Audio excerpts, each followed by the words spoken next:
Okay, ये question देखते हैं। Young's double slit experiment is first performed in air and then in medium other than air. It is found that eighth bright fringe in medium lies where fifth dark fringe lies in air. Refractive index of the medium निकालना है ना. तो eighth bright fringe in medium है ना. Medium में eighth fringe बन रही है, ब्राइट फ्रिंज. क्यों?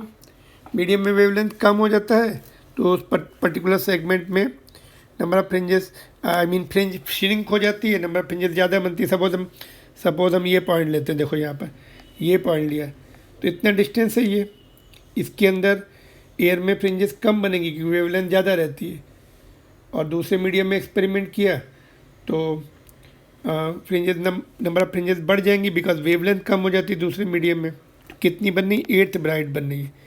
सेम डिस्टेंस के लिए डिस्टेंस सेम रहेगा, उतना सेगमेंट रहेगा. सपोज हमने यहाँ थोड़ा मार्क कर लेते, इतना सेगमेंट है ना, इतने सेगमेंट में येलो जो मार्क किया सेंटर से, उतने सेगमेंट में आपकी 8th ब्राइट फ्रिंज बननी मीडियम के अंदर. तो ब्राइट फ्रिंज का फार्मूला आता है, आपको फार्मूले आने चाहिए ब्राइट का एंड डार्क की लोकेशन का, और मीडियम में वेवलेंथ लैम्डा बाई मीडियम में वेवलेंथ निकालना है तो एन से डिवाइड करना पड़ता है रिफ्रैक्टिव इंडेक्स से लैम्डा को. ये 3 point.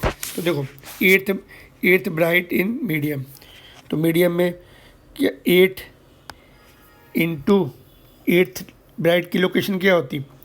8 n lambda D by d है ना. तो लैम्डा लेकिन मीडियम में है तो एन से हमें रिफ्रैक्टिव इंडेक्स से डिवाइड भी करना पड़ेगा, म्यू या एन ले सकते हैं.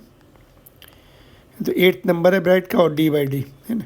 तो 8 लैम्डा डी बाई डी होता है, लेकिन मीडियम के अंदर है तो रिफ्रैक्टिव इंडेक्स से डिवाइड भी करना, वेवलेंथ चेंज हो जाती है. अभी देखो कहाँ पर है? 5th डार्क इन एयर, तो एयर में वेवलेंथ लैम्डा लेंगे है ना.